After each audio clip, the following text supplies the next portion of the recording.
XboxEra. We're an independent, community-funded publication focused on providing the best coverage and discussion of your favourite platform, Xbox. With best-in-class forums, a kick-ass Discord server, and awesome merch, XboxEra.com is your destination for the best news, reviews, and features focused on what you care about. With shows like the XboxEra podcast, headlines, and a whole heap of Patreon-exclusive content, we're proud to be an independent publication completely funded by you. If you value having an outlet truly focused on your preferred place to play, you can become one of the cool kids by supporting us directly via Patreon. Just head to patreon.com/XboxEra. You get cool swag and awesome perks, and we get to keep doing what we do. Become a part of the best Xbox community on the internet and help us grow even larger. Thank you for your support. Everything XboxEra does is only made possible by the growing army of incredible Patreon supporters. Our MVPs and executive producers are all incredible people, but even more so are our grand benefactors, Croat56, Assassin, and Kevin S. All of this under the watchful eye of our lovely and benevolent CEO, Torn Raptor. If you want to become part of one of the best communities on the internet, head to patreon.com/XboxEra, where your patronage can help keep us alive for another month.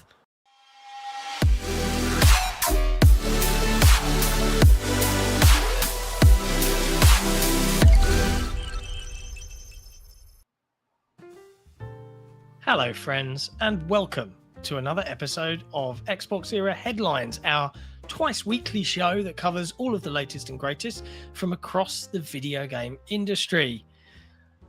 Today's date is September the 16th, 2025. I'm your host, John, and joining me, as always, is reviews editor, Jerry?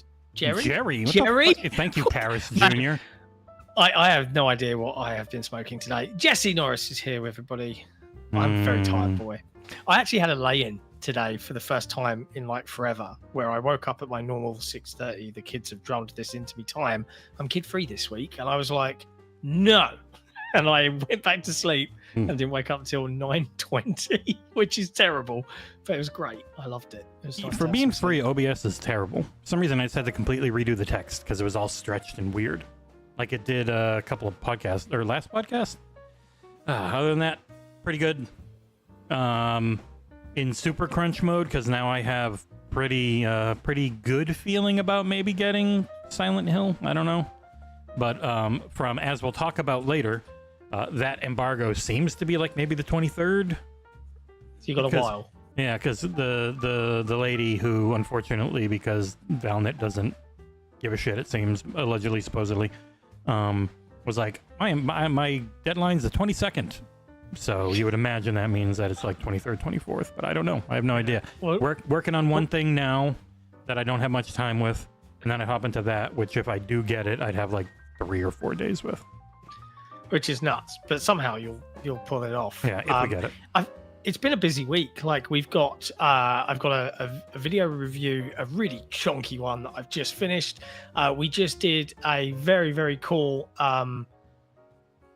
to my knowledge, fairly exclusive developer interview for the community on a pretty cool game that I think people are going to really like. I'm working on a video for Gyotso's review of upcoming Game Pass release, Deep Rock Galactic Survivors. We've just had our Lego... It's only one player, believe it or not. Yeah, it's not co-op. Well, that's much to my sadness. We've just had our Lego Voyagers review go out yesterday, which weirdly to me, like I thought that game is great. It is great. And the preview did all right. But so many people YouTube was like, less people are watching this video. I was like, really? Like it's a nice game. And that shows how hard this industry is, man. That is a solid, fun 5-hour co-op little adventure thing for like, I don't know, $20 or whatever, 25. Yeah, it shouldn't be that much if it's only like 3 or 4 hours long. But yeah, it's out. You can go watch it. You can go read it. It's spoiler free. I don't spoil the plot or any of the details really, but I did have a lot of fun with it.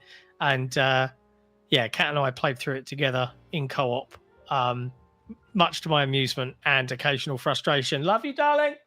Um, it was fun. It was fun. It's worth picking up if you like this sort of thing. I think it's gorgeous as well. That helps. Yeah, it's funny. a vibe. They're joking in chat about Ursel. He's 60 something hours into Hollow Knight. He's real dedicated to not doing a review in progress. So hopefully soon. But yeah, I'm essentially gonna have a day and a half for a full fat $60, probably 20-30 hour long game. That's gonna be fun. It's my whole day today and tomorrow. Yeah, as soon as we're done here, that is pretty much what you're doing. Because I would have had it last night, because it's funny. I was finally going to have a review on Xbox, and I got an hour and a half in, and the Xbox version was turned off because the online wasn't working, which also means you don't have a cloud save, which is always annoying when online doesn't work and it can't sync your save. And so then I had to hop over to the Steam version. So it'll be my 4th straight PC review between Borderlands, Chronos, the upcoming Slime Rancher 2, which I played a ton of now and should be good for when it hits 1.0 next week, and then this one. So, right. Yeah. My like Lego Voyagers was on Xbox, thankfully, but the latest review I've got, it's the same story. Like Xbox code just isn't ready yet for whatever reason, and like this is pure anecdotal kind of thoughts from Jesse and I here. Like we don't know why that is. And we definitely have an assumption. We do have a bit of an assumption, but it's very frustrating as an Xbox focused channel. Even our own community, like someone in our Discord today was like, "Hey, like, why are you pointing out the obvious that you're reviewing it on PC? Like, why do you go to great lengths?" And it's like, there's two trains of thought. One, from my perspective, I'm reviewing the game. Is the game fun? I'm not Digital Foundry. I don't particularly focus on frame rates and fidelity and resolutions and all of that jazz. So I don't really think it makes that big of a deal. But there is a huge contingent of people out there, understandably, that want to know specifically, is this game A, a good game, but B, does it run good on my device? And that's a fair comment, right? So at a minimum, if we have to review on PC, if we can get Xbox code, even if it's late, we'll stick in a bit and say like, hey, it runs okay. You know, like this is fine. But lately it just seems to be not the case, right? Nope. It's a bit frustrating. Yeah, it's frustrating. And it's also, it's not like people treat it like it's a choice, or why don't you just wait and then review it late? And it's like there's absolutely no point for a website of our size to cover anything late, because if I did Borderlands on PC, it got like 5,000 views on both the website and YouTube and stuff. If I did it a week later, even if it's a better thing and it's all Xbox footage and all this, it would maybe get 150 on YouTube and like 25 on the website. Like it is always about the embargo. If you don't hit it, there's pretty much no point. And by that time, it doesn't actually help at all, because everyone will have either just been playing it or seen others play it on Xbox anyways. They don't need our take on the Xbox version. It doesn't, there's no benefit to it. And pure indulgence from me at this point, but I've just been working on a review that probably took me about 4.5 hours to edit, which is unusual because normally it genuinely just doesn't take me that long. But I feel like when I look at this holistically at the end, when I've rendered it all for later on this week, it might be my favorite video review I've done in a while. Like I think it's going to be something that folks will be all like, the clips shit, just on your desktop. What do you mean? Is it all PC? No, I'm saying, do you leave all the clips still on your desktop like a maniac? No. I only do that when I'm mid-editing something, and if I'm downloading stuff from YouTube and stuff, and then at the end of the edit, it all goes away, and I have from the 3 seconds you used my laptop, and it was just full of shit on the desktop trying to sync to the cloud on OneDrive. Like, Jesus Christ! I don't have auto sync turned on. I have that shit turned off. My bad. Anyways, you're not here for silly banter between me and Jesse. At least Miles is mostly boring. That. Well, the news is the news. We can't help what it is, but we're going to tell you about it anyway. So we're going to dive into it now. Before we do so, if you're here and you're watching and you are participating in that chit chat on YouTube, do hit the like button on the video as you're watching. It does help us with the old algorithms and all of that jazz.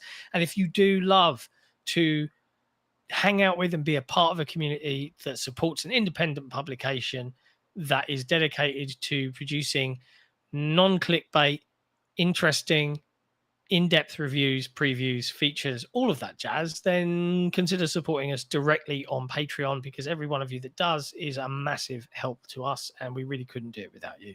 Go over to patreon.com/XboxEra if you're feeling generous. Yeah, and just to respond to Igor, it's also really hard because it's been so busy lately. It's nearly impossible to go back and test anything. Like the moment I was done with Borderlands, it was hopping right onto something else. Like it's been nonstop the last few months. It never ends. And we are essentially 2 full-timers and a bunch of volunteers. I know we fake it pretty well on looking like a legitimate business with a big team. But we're very lucky that someone like Ursul's putting 60 hours into a review in his off time in between work and school. So yeah, it's tough, but we try. Yeah, it's true. Yeah, just as a heads up, whoever was asking for a screenshot of my desktop to make sure there's not too many folders, it's clear right now. All right, it's clear. Mm-hmm. At least one monitor is clear. All right, let's dive into the news, and it starts off with a little bit of detail from the Battlefield 6 development team, Battlefield Studios, and Kotaku, as they've reported that Battlefield 6 developers struggled to listen to this framing. Their framing, no one else used, which is how you know their framing isn't the actual main story here. Yeah. So I want you to hear the framing, and then I want you to judge for yourself what you actually think the story should be. The headline, and look, we'll put the link in the chat. We'll do all the right things, support creators and game journalists. You can always go to the website after the show, and every single source we use is listed there with a link directly to their website.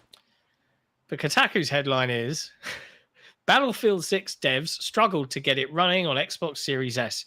Oh, well, that certainly fits into the narrative that the Xbox Series S was a massive mistake and shouldn't have been made. But let's carry on reading through and find some pertinent information. Earlier this week, this is written by Zach Zweisen, by the way. Lots of Z's in his name. Good for him. It's a cool letter. Earlier this week, Kotaku sat down with 2 Battlefield 6 devs to discuss the game's console ports, and I asked if the team struggled while trying to get such a big and complicated game to run well on Xbox Series S. Perfectly fair question. We've heard stories that the Series S can cause devs headache. Yep. Understandable. And despite Frostbite, Battlefield 6 engine being very scalable, the Series S has still proven a tricky beast to conquer.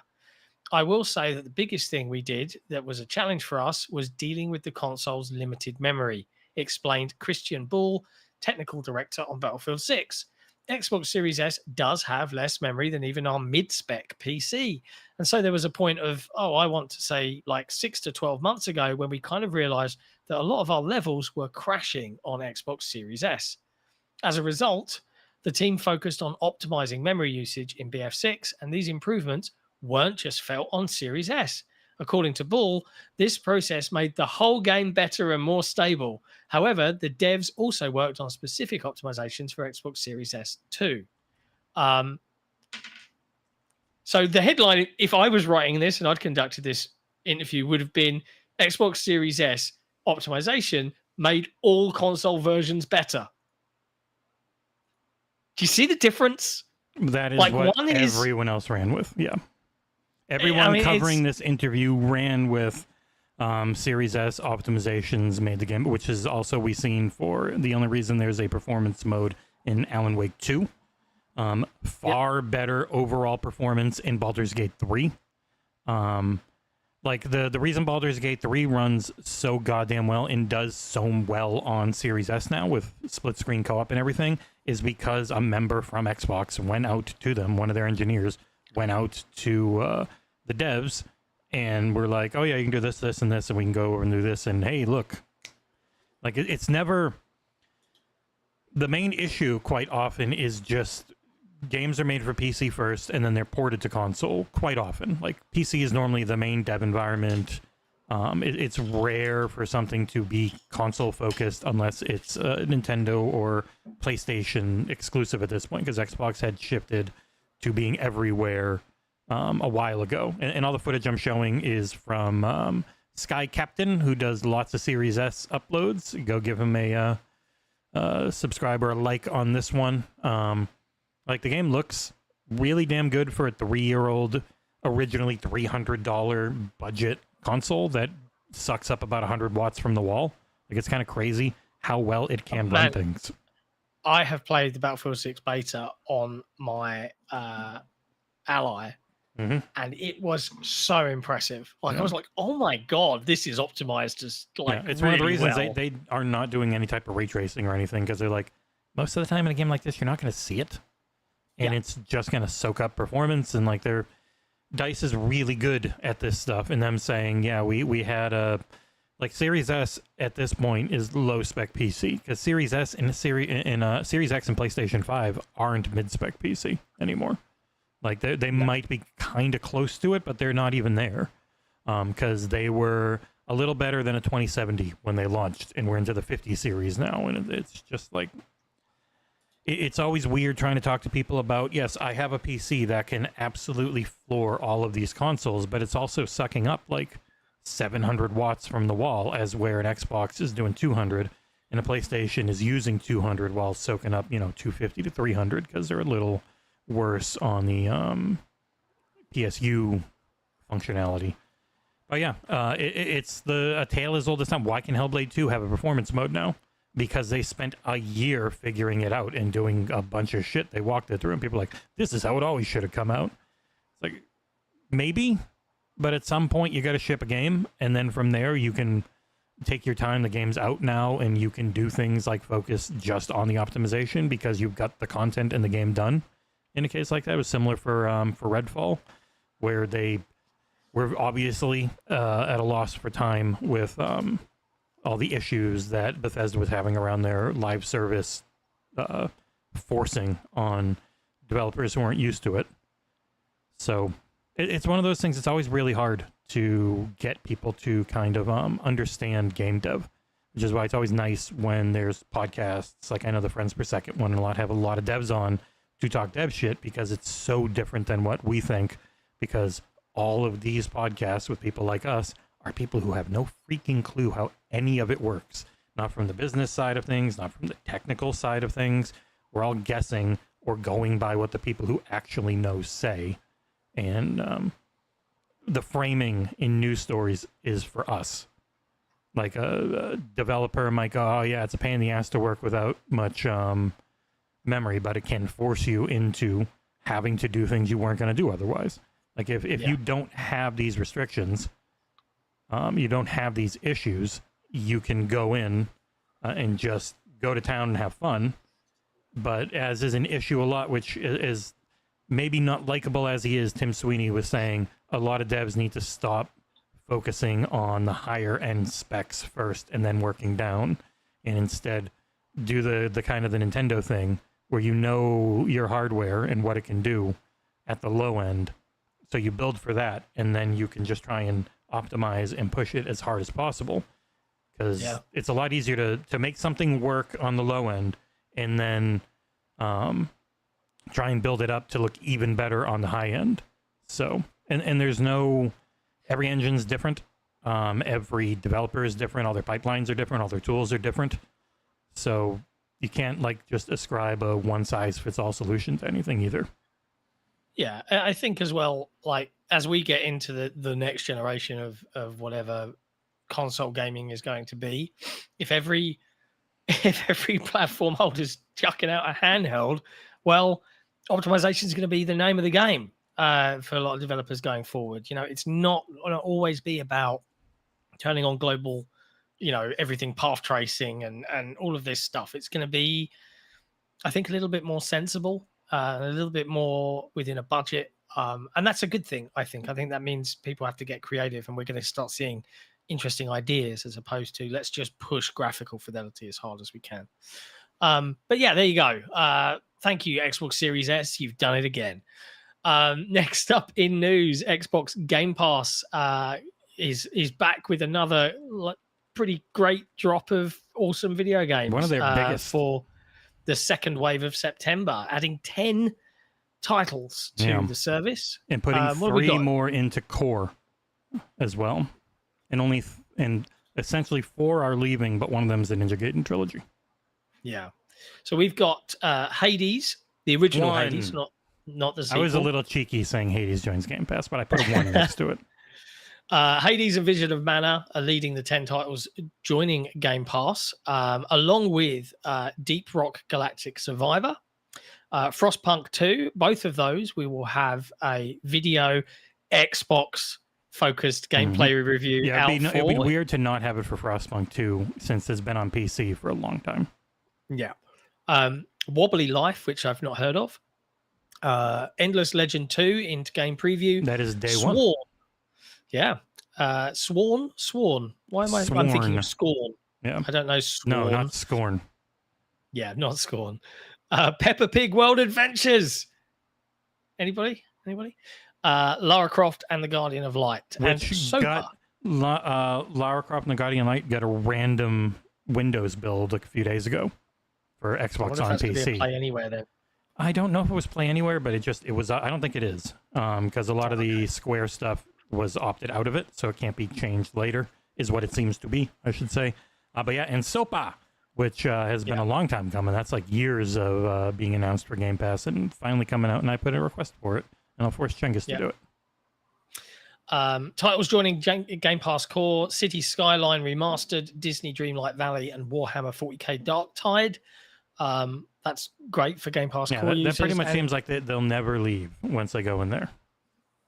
Yeah, and it's a shame, but Ninja Gaiden Sigma, Ninja Gaiden Sigma 2, and Ninja Gaiden Razor's Edge are leaving Game Pass on September 30th, along with Terra Invicta, which is in game preview on PC. For $10 and often for $5, you can get Ninja Gaiden Black, the Xbox game, via back compat, and 2 Black is in Game Pass. So it's only the terrible 3, which is really. Yeah. Well, I wonder if those 3 are the separate versions, because there's the Ninja Gaiden Collection, which was in Game Pass as well. I might be wrong. Ladder, I don't know how that username is. A ladder, ape, bag, ape, something. Sworn is a Raven's Watch ripoff. Ladder ape. I don't know about that, but Raven's Watch, I actually did try and get that done for a review, and I played probably about 10 hours, but then something else massive came in and I just ran out of time, which is a bit of a bummer, because that was actually a pretty neat roguelite if you like that sort of thing. It was multiplayer as well, which was fun. But yeah, Game Pass, man. Yep. It's just this year has been insane. And people have been trying to say they don't care about it as much, or there's less investment, or I'm like, it's because you're not hearing about it because you and your friends don't use it who cover games. For the people who don't, for the people who don't get review code or have an old Steam press account that they can just add any game to, like, it has been one hell of a value. And I know that's been a big bone of contention in some places during the BDS boycott on Microsoft. As people are like, just cancel your Game Pass. And it's like, well, if you're in this ecosystem and only this ecosystem, that's like saying don't play video games much anymore. Because for a lot of people, that, especially if you're in like the US and you can pay for Game Pass just by doing Microsoft rewards, it's the only thing that lets you play a lot without having to spend $60-$70 all the time. True story. And it's worth mentioning as well, the lovely Cat put out a preview of October's Game Pass drops, which we already know, 6 games that are coming to the service. We've got Ball Pit from Devolver Digital, which looks genuinely awesome, like a ball breaking roguelite. I really want to play it. I'm hoping I might try and sneak in the review for that one. But we've also got Keeper, which I'm going to be doing which is out at the exact same time, so you wouldn't be doing Ball Pit. I know, which is double fine. But Keeper, I imagine, is going to be like a 6-hour single player. You will be busy on Battlefield. Battlefield, yeah. And then we've got Ninja Gaiden 4, which is coming October 21st. Bounty Star, which I think Annapurna confirmed with a release date trailer is coming. While we were at Gamescom. Mech farming thing. And then we've got Moonlight 2, The Endless Vault, as well. And then to cap it all off, The Outer Worlds 2 is coming on October 29th. So, like, that is 6 really good games, like straight up there. Like, I want to play most of those. Shit. So yeah, it's fun. It's fun. Game Pass. I do love 11-bit is like all in on Game Pass. They like it. Yeah, but wait, isn't it the death of the? Oh wait, okay. And speaking of Game Pass, kind of keeping in that trend, dozens of games, are joining the Stream Your Own Game service. Like 70 more or something after they just did a 90 more. A lot of them are tiny, so I do think the whole they need things that aren't too big because of storage, because they have to allocate and pay for storage on Azure. Which is always weird. People always like, what do you mean pay? It's theirs. But like if you look at Twitch never makes money because of all the server costs they have with Amazon Web Services, because otherwise it would be considered an unfair advantage if you didn't have to pay for the thing everyone else has to pay for as a company. Once you're big enough to be one of the only services, you have to be fair in at least that way. So but yes, this was spotted by the always attentive Red PHX, who runs and develops the Better xCloud application, which you can kind of utilize via GitHub. But he put up a new list of all the latest titles. I'll put a link in the chat of the actual list here so you can scan through yourself. But like, I'll pull out some. Lego Voyages, which I just reviewed, was added. Ninja Gaiden Ragebound, Ace Attorney Investigations Chronos Collection were also added just before this. Like, it's lots of stuff, because it is just another platform for developers to sell their game. Like, it's not it's a sub-service and I'm going to lose sales. It's I would just gain. Like, you might need Game Pass Core at least or Game Pass Ultimate right now to access it. Though in the future, it does feel like if they're going to get rid of paid multiplayer, the substitution would be various qualities of game streaming. So like 720p, 1080p, 1440p between core, standard, and ultimate. That's the guess. It's pretty cool. Mm-hmm. It's pretty cool. But yeah, loads of games. Isn't life great? Oh, and also just mentioning, if you are a Game Pass subscriber, you will get early access to Call of Duty Black Ops 7's open beta, which is arriving on October the 2nd. Again, I'll put a link in the chat for those that want to have a look at all the details. Nutshell, you'll be able to jump in and play if you're on Game Pass, comparatively to having to kind of pre-order or whatever the case may be. Good times, just so much. There's just so much. So yeah, fun if you're a fan of playing video games and not just whinging about them. Next up in news, more games. Square Enix has confirmed that the entire Final Fantasy VII Remake trilogy will be coming to Xbox and Switch, along with other digital marketplaces, which include obviously PlayStation 5, Steam, and the Epic Game Store. And Xbox on PC. And Xbox PC. For pretty much everything but Final Fantasy Tactics, which we're trying to review. But if you try and preload it, I still think it's only a stub file and you can't actually open it, which is real weird. Oh. I have played Final Fantasy VII Remake for like 15 hours, and I've played about 5 hours of Rebirth, and I do not like either of them. But I'm very happy for everyone who does and is looking forward to finally playing these wildly overrated, unsuccessful games on Xbox. Oh, dear. Anyway, let's talk about a little bit of video game industry drama. And that is all about embargoes. Yesterday, a writer or a contractor or a freelancer... A second-time reviewer... The first time that they had ever done something was a year ago for the original PlayStation release of Silent Hill 2. So they're a Silent Hill fan. Mm-hmm. But yes, a reviewer for working on behalf of DualShockers. A Valnet company. Valnet company. Just took to Reddit a week before the reported embargo. And, we'll get into what an embargo is in a second. to just share their thoughts on the entire game and the score that they're going to give it. And the amusingness of this, and the original Reddit post has been deleted from the Silent Hill Reddit by the author, but the amusingness of this is the complete, like, I can't try to think of the word, ignorance or the lack of observational skills here in reading through. I'm guessing that they never had anything to read through. Because it's entirely like, this is conjecture from us. I'm going to try and chop out I don't need their name in there. I hate that was thrown out by everyone online to shit on them. There we go. Yeah.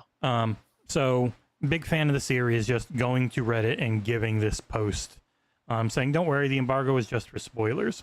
When you just look at the words review embargo, it is embargoing when your review is going to go out. So I just wrote up a little thing yesterday about, like, what are review embargoes? Why do we follow them? Why do companies use them?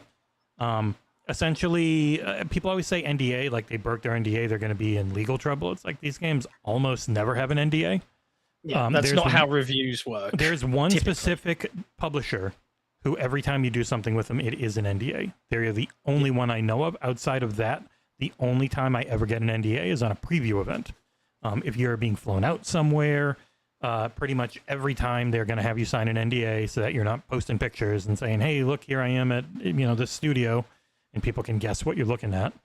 Because a lot of times, especially, they won't let you say you have a game to review because they don't want to be harassed by the people who didn't make the cut. And that goes for the people who didn't make the cut going somewhere, like even just seeing how Colt and Paris and others are in New York. We weren't invited. It's annoying. Yeah. And the thing is, this industry is small, and even though certain things occasionally are signed, often the circle will be like, are you going? Where you going? Are you going anywhere? Are you also going to here where I'm going? And people are like, I had no idea that was even a thing. And they're like, oh, shit. But yeah, so this person has already beaten Silent Hill F, which I don't know many people who have it.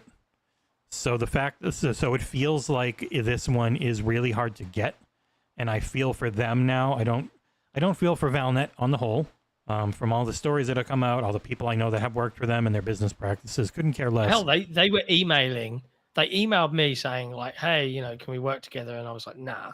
And then they were emailing members of our team, like, come work for us instead. And I was like, you motherfucker. Yeah, I got one. That was a Sweaker Brood got one, I think. And it's like, he's busy doing really important work and not just dumb video game shit. But so yeah, with Silent Hill F, she just thought that since the embargo, especially Japanese publishers and developers, will have very strict story embargoes. Like, please don't spoil this. Do not show this, all those types of things. And it's all a gentleman's agreement when it's an embargo. Pretty much, if you break it and just ignore what they say or willfully don't care, then they're just going to blacklist you. And the industry is real small, which is going to lead to most other publishers not liking you. Which is why people were like, I agree to this. I'm not going to post it. If it happens by mistake and it's like you've been in it for a while and everyone knows you and it's like, I don't know why this went up, or hit the wrong button, really sorry, they might not trust you for a little bit or as much, depending on how well you know them. But generally, it's just like anything else. If they know and trust you, they'll believe it was a mistake. Like when you read this and they're so confident that it's not a talk about the game embargo, it's just a spoiler embargo, they might be like, Jesus Christ, Valnet, Dual Shockers, long-term, well-known site who is actually blacklisted from Sony for having broken an embargo like a decade ago, which must suck for them, and why they do so many Nintendo and Xbox game reviews, because they get those early, they don't get PlayStation games funny early. Because the review in question was in the comment section, and a user was like, isn't there an embargo? How can you talk so openly about it? And the confidence of the reply was, the embargo just gives me a deadline and prevents me from talking spoilers. Everything I'm talking about are things that will be in the review, stuff I'm allowed to say. And then they were like, all right, I'm just making sure you weren't getting into trouble. Thank you for this post. I already pre-ordered the thing that game. gets you in trouble immediately is saying who you're writing it for. Yeah. But the follow-up here, I appreciate it. Thank you. Don't worry. I reread my email 1 million times just to make sure I didn't miss anything. And I'm like, It's because they don't talk about the game or the score normally because it's just accepted because it's known. It's review embargo, aka your review, every fact you think about the game, your score, all your thoughts and opinions on it, screenshots, everything you do around your review, around all coverage is embargoed. So I don't. Maybe in the future now they're going to write it back in there every time. Yeah, I feel bad for them because from what I've heard, Valnet potentially, allegedly, supposedly might not sometimes always give any support. They just drop a code into Slack chat and say, "Here you go, get it done by this." According to some people who have worked for them, they might not give you the review guide or walk you through how any of this works. So yeah, I mean the game sounds great, but I would like to review it after the thing I'm doing now. So here's hoping. Yeah, come on, Konami. Yeah, we won't tell anyone what we think. The lovely Tom Henderson got me in touch with the UK side, who have now gotten me in touch with the US side. So I'm just waiting on the US side to wake up. Oh, sweet. Yeah. But yeah, it was really weird, and people were pretty mean at first until they realized, oh, it's DualShockers and it's Valnet, and everyone's like, okay, probably not their fault. Probably a lack of communication with the people who have taken over all these sites, because like that's one of the things we go about every once in a while, is how most of gaming coverage is like 6 or 7 big companies that own 400 or 500 websites. Like you just look at Future, who owns like Windows Central and Android Central. They have like over 100 websites, and they own some of them. Games Radar. They own like the Future Game Showcase is the future $1 billion corporation showcase. It's not like some indie thing. It's a weird industry that's really hard to make money in, and it's probably going to be hard for DualShockers to get Konami code in the future. Yeah, rough times. And look, like whoever that team obviously started off probably exactly like we did, independent, passionate group of people that ended up getting bought or whatever the case may be. We don't ever want to be bought. We want to remain independent forever because we get to decide what we cover, how we cover it, our methodology, our decision making. It's all ours, driven by a team of people that still love video games and not by a group of people that want you to get mad about stuff. So, support independent game creators and journalists. Yeah. Anywho, sad times. Next up in news, Nintendo had a direct. We covered it a lot on the XboxEra podcast on Saturday. If you missed that show, it was the triumphant return of the original 3, Jesse, myself, and the lovely special Nick. Sheesh Pull Nick. You got to remember his actual name. Sheesh Pull Nick, I think it was Greg Miller said. Yeah. But Nintendo showed off a lot of stuff that I guess Nintendo fans would be very happy about. Pokemon, Fire Emblem. Roberto Musio. We are not changing our name. Yeah, we're not changing. We talked John out of it. We needed a wizard to do it, but we did it. True story. But they did bring back the Virtual Boy. You gonna buy one? Which no, I'm stunned that is what, $99. Yeah. Only US and Canada.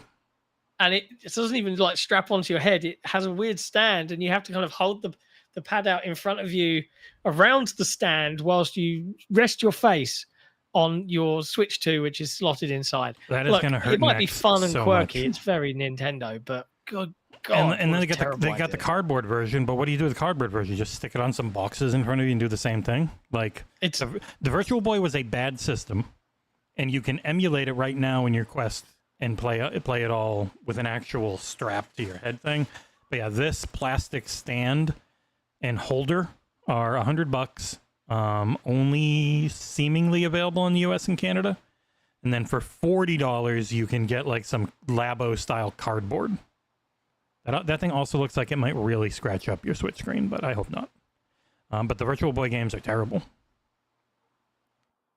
Like, it was a bad system. It is, in my humble opinion. Once again, Nintendo cashing in on the innate nostalgia that is built into every Nintendo fan out there. That will just be like, "Oh, I remember this," and then they'll just drop money on it. So I was actually wrong. There are 2 sub-services that have games you cannot buy. There's PlayStation Plus, which has their back compat PS3 cloud only ones and stuff that they do that you can't buy all the time. But for every Nintendo Switch Online game, you can't buy them, and this will just be a bunch more Switch Online exclusive games that you can easily emulate if you have a VR headset.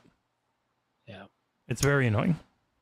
But hey, if you want to look at more Nintendo Direct, the lads streamed the entire Nintendo Direct on the XboxEra YouTube channel. You can It was a solid Nintendo show. I know a lot of people come into it looking at what's there for me for third party, and there was quite a bit. Nintendo is still a little more into the exclusive thing because they only have their hardware. They're not anywhere else. So like Hades 2 is once again a full year exclusive probably. They just said exclusive at launch. They didn't say, but it was a year last time, I think. And a few other things that are just for them from indies. Overall, though, a lot of the stuff, especially Square, is like all in, being everywhere and being play anywhere. So, a good show. And then next week it should be PlayStation, which hopefully is also a good show, according to all the rumors. I didn't put that one in there, but they're up next in the news. Ooh. Yeah, Sony gave out their yearly corporate report for 2025, which has got people leaping all over it because it gives some interesting PlayStation stats, but it also lays out a couple of things. It lays out their plan for the use of AI in gaming going forward, which was picked up by Lan Pitts over at GameSpot, who, pulled apart all of the detail here. But yeah, the nutshell is, according to the report, and I'll put a link in the chat for the GameSpot article for those that are interested in giving it a read.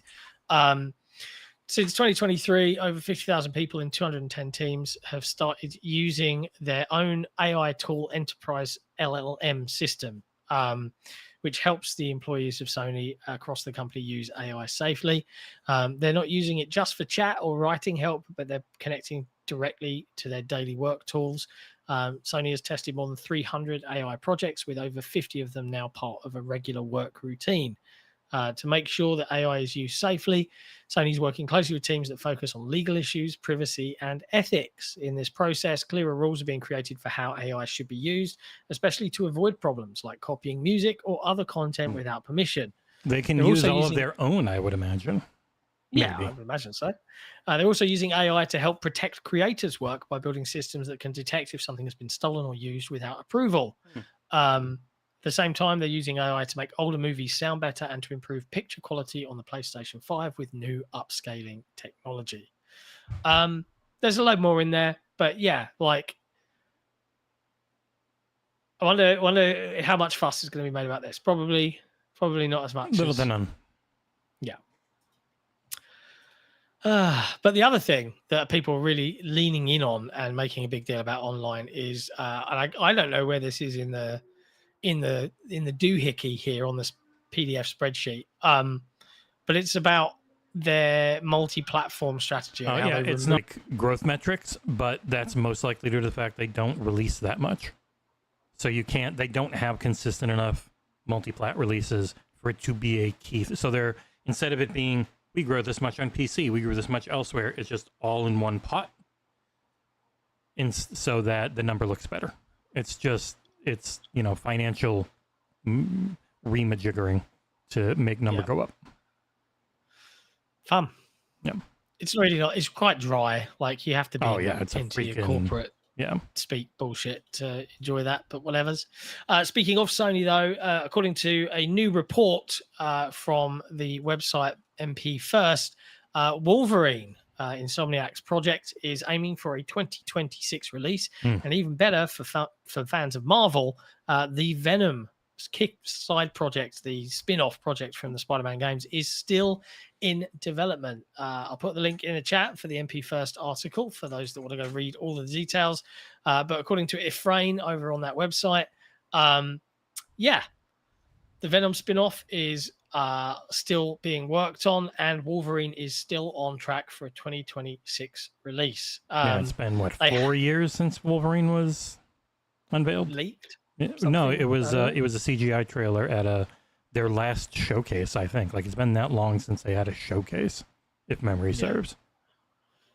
They have put that Venom is in active development, and while they've not been able to determine how advanced or far along the Venom project is, they assume Wolverine remains the priority, and it's likely that the game is still in pre-production. If Venom's reusing New York, it'll probably be a lot less work than Wolverine. That for that map, you don't have to build a whole new map. They do spruce it up and they do changes and stuff, and it's not easy, but it is already there and it's smartly reused, much like the Yakuza series or the 3 Spider-Man games. They just kept building up that New York, making it real pretty. They are good games. I do like the other stuff they used to make. I want Sunset Overdrive too, but without the defending an area missions. But maybe that's just me. And then the last story to kind of dig into here before we close things out is about Roblox, which has caused it appeared in the news across multiple websites because an updated application for the game appeared on the Xbox PC store, which was like... Or Xbox on PC. Yes. I was going through releases to see what's coming out, and I saw a new release, Roblox, Windows. I was like, it's been on there for a decade. Yeah. This is weird, but it was, I believe it was a mobile code offshoot or something like that, and they've gone in. It now actually has Xbox presence, and you're playing along with the Xbox, and it's probably not UWP anymore, and all that updated stuff. Like, they have a whole blog post I put into the news piece on it. So getting, and a big part was getting ready for the upcoming release of the Xbox handhelds. Oh, I really hope that we can get into the review program for the Xbox Ally, because I think we would do an absolutely bang up job for it. Like, we would answer the questions that fans that play on this platform actually want to know. And it's just cool to be able to do it and be a part of the big hardware deluge. And plus it means that going forward forever. We can include them in review content. I'm trying to get the Legion Go 2 is coming out next month, and I'm trying to get in for reviews on that. I got to keep the original Legion Go. This one's so expensive, I don't know that I'd get to keep it, but it would be cool to at least cover it. Yeah, absolutely. But there you go. Yeah, the updated version of Roblox, it replaces their legacy app and brings Roblox natively to the Microsoft Store and Xbox on PC for the first time, delivering several back-end improvements as well as a host of exciting benefits for players, including better performance and stability, Xbox profile integration, and support for future Microsoft devices. And you can now use Microsoft rewards or like Microsoft credit for Robux. Yeah. I don't like Roblox. No one should. But there you go. Anyway, that is about all of the news that we have for you today, dear friends. We hope you've enjoyed this short and sweet headlines episode. As always, if you like what XboxEra does and what we aim to cover and do for the community, support us on Patreon. It is genuinely the best way to keep us alive. But yeah, until then, we will be back on Thursday with another dose of the latest in video game news, as well as our mainline podcast on Saturday. But if you're a Patreon member, you might want to stick around on Friday, because we'll be streaming the next episode of Thanks, I Hate It, as Nick finally forces Jesse and I to team up in a trio and play Fortnite with him. I'm going to be too busy. Which would be amusing, to say the least. I'm quite looking forward to it. If I have Silent Hill, I might not be able to do it. You never know. It's only an hour. Only an hour or two of streaming. You'll be fine. It ended up being 4. Every confidence in you, bro. Outside of that, you can look forward to more reviews and content coming to the site this week, including a new mouse and keyboard from Turtle Beach from me that I just got told about. Nice. Yeah, I'm hoping to get a couple of reviews out for some of the Razer products that I have. Need to get this done. I need to figure out how to mount this somewhere in my house to use it. It's so heavy. This is like almost 20 pounds. Am I doing it right, chat? Am I doing it right? You will never be kawaii. I'm sorry. No, I can't pull it off. I'm too grey. I'm too old. I'm too miserable. I need that Thanks I Hate a thumbnail. I need to schedule it. Yeah, pre-track is a busy boy right Nope, now. don't care. I need We've it been having now. Love you guys. We'll be back on Thursday. Until then, be good to each other. Join the Discord, join the XboxEra forums, become a part of this community, play games together. This is what we're all here to try and do. And we'll see you next time. Ciao for now.